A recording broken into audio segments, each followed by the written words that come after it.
June ২০১৬ মাত্র ১৯ বছর বয়সী আলেকজান্ডার ওয়াং শুরু করলেন কৃত্রিম বুদ্ধিমত্তা ভিত্তিক স্টার্টআপ স্কেল.এআই। বিশ্ববিখ্যাত শিক্ষা প্রতিষ্ঠান ম্যাসাচুসেটস ইনস্টিটিউট অফ টেকনোলজি শিক্ষার্থী তখন সে। তার বানানো এই স্টার্টআপের ফোকাস হলো প্রশিক্ষণের ডেটাকে লেবেল করে বিভিন্ন কোম্পানিকে সরবরাহ করা। ডেটা লেবেলিং হচ্ছে মেশিন লার্নিংয়ের জন্য ডেটাকে তৈরি করা। এখন নানা রকম ডিভাইস ও প্রোগ্রাম দিয়ে অনেক ডেটা জোগাড় করা যায়, কিন্তু প্রোগ্রামে ব্যবহারের আগেই সেগুলোকে লেভেলিং বা চিহ্নিত করতে হয়। তারপর সেটাকে মেশিন লার্নিংয়ের প্রোগ্রাম উন্নত করার জন্য ব্যবহার করা যায়। অ্যালেক্সের স্কেল.এআই এই কাজটি করত। বছরের শেষ দিকে অ্যালেক্সের এপিআই ফর হিউম্যান ইন্টেলিজেন্স বেশ ভালোই সাড়া ফেলেছে। তখন উবার, আলফাবেট, হাউস এবং P&G'র মতো কোম্পানিগুলো সেটা ব্যবহার করতে শুরু করে। ২০১৯ সালে ব্লুমবার্গের অ্যাপ রিপোর্টে দেখা গেছে মাত্র ৩ বছর বয়সী স্কেল.এআই এর মূল্যমান $1 বিলিয়ন ছাড়িয়ে গেছে, এবং সে সময় তারা গুগলের স্বচালিত গাড়ি প্রকল্পের ওয়েমো কাস্টমার হিসেবে পেয়েছে। এছাড়া ডেটা লেভেলিংয়ের জন্য তারা হাজারেরও বেশি লোককে চুক্তিতে নিয়োগ করেছিল। তাদের গ্রাহকের মধ্যে ততদিনে যুক্ত হয়েছে ই-কমার্স, সরকার, enterprise automation, robotics, General Motors, Toyota, Nvidia, Airbnb, Pinterest, OpenAI, দুরদাসের মতো প্রতিষ্ঠান। এ সময় তাদের মূল্যমান বেড়ে হয় $3.5 বিলিয়ন। অ্যালেক্স ঘোষণা করলেন তারা নতুন করে $325 মিলিয়ন বিনিয়োগ পেয়েছে। ভ্যালুয়েশন হয়েছে মাত্র $700 কোটি বেশি, বা 60,000 কোটি টাকার কাছাকাছি। 19 বছরে শুরু করা মাত্র 22 বছর বয়সী অ্যালেক্স কিভাবে এই $1 বিলিয়ন কোম্পানি গড়ে তুললেন, পেছনের গল্পটাই জানা যাক। অ্যালেক্সের মা বাবা দুজনই নিউক্লিয়ার সায়েন্টিস্ট। পিএইচডি করা সেই দিনগুলোতে নিদারুণ অর্থকষ্টে পড়েন অ্যালেক্সের বাবা মা। এই সময় ছোট্ট অ্যালেক্স মানসাঙ্ক করতে পছন্দ করত এবং দাবা খেলতেও। বাবা তাকে এসবে দারুণ উৎসাহ দিত, যাতে ছেলের মানসিক শক্তি দৃঢ় এবং মানসিক স্থিরতা তৈরি হয়। বাবার কাছ থেকে অ্যালেক্স শিখেছিল দাবা খেললে পরে মানসিক শক্তি বাড়ে, কারণ সংকটের সময়ও মাথা ঠান্ডা রেখে নানা বিকল্প নিয়ে ভাবা যায়। পাশাপাশি নিদারুণ অর্থকষ্টেও তাদের দৃঢ় সংকল্পে কাজ করা দেখে ছোটবেলা থেকে অ্যালেক্সের মধ্যে লেগে থাকার দূরদমনীয় আকাঙ্ক্ষা তৈরি হয়। গণিতের বিভিন্ন প্রতিযোগিতার পাশাপাশি কম্পিউটার কোডিংয়েও তার আগ্রহ দেখা যায় সে সময়। এক সময় সুযোগ পায় আমেরিকার ম্যাথ অলিম্পিয়াডের সামার প্রোগ্রামে। বিভিন্ন অনলাইন কোডিং কন্টেস্টে তার যোগদানের সংখ্যা বাড়তে থাকে।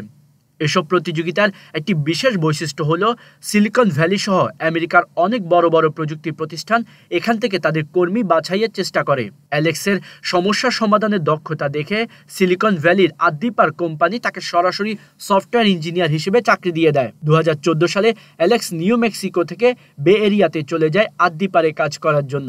সেখানে কিছুদিন কাজ করার পর অ্যালেক্স প্রশ্ন উত্তরে জনপ্রিয় প্ল্যাটফর্ম কোরাতে যোগ দেয় টিম লিডার হিসেবে। সে সময় তার বয়স মাত্র 16 বছর। প্রতিদিন 12 ঘন্টা কাজ করাটা তখন তার অভ্যাস হয়ে দাঁড়িয়েছে। কোরাতে কাজ করতে করতেই সে একজন কোড মাঙ্কি থেকে ইঞ্জিনিয়ার হয়ে ওঠে। তখনও তার হাই স্কুলই শেষ হয়নি। এভাবে হাই স্কুল শেষ করার আগেই অ্যালেক্স ওয়াং জেনে যায় এসব দ্রুত বেড়ে ওঠা স্টার্টআপগুলো কেমন করে আরও বড় হয়।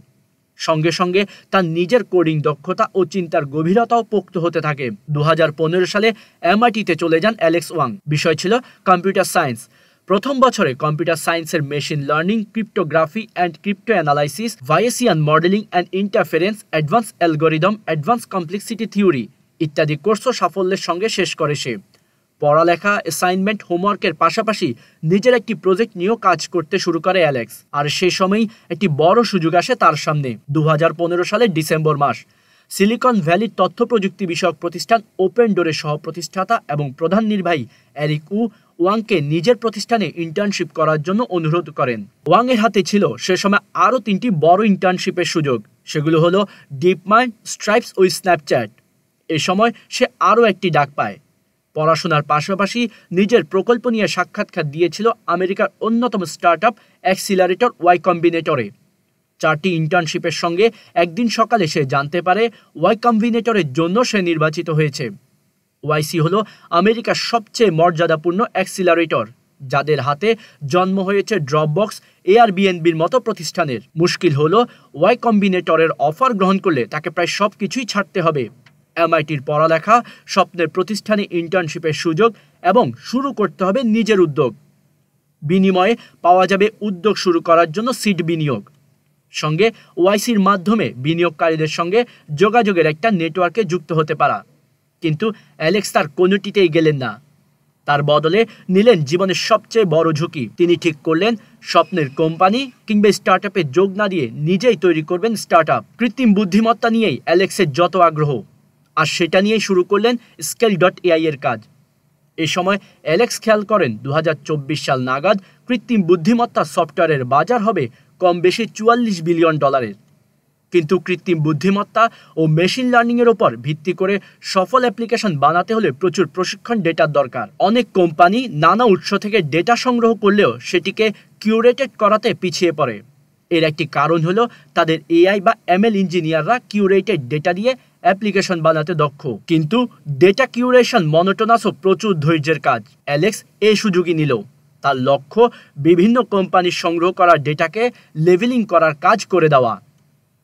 আর তার পরের গল্পটা কেবলই বিস্ময়ের। তরতর করে সামনে এগিয়ে গেছে তার স্টার্টআপ স্কেল.এআই। এখন তো তাকে ডাকা হচ্ছে নতুন বিশ্বের এলন মাস্ক হিসেবে। যদিও অ্যালেক্স বরাবরই তার এই অবস্থানের জন্য পুরো কৃতিত্বটাই সবসময় তার দলকেই দিয়ে থাকেন।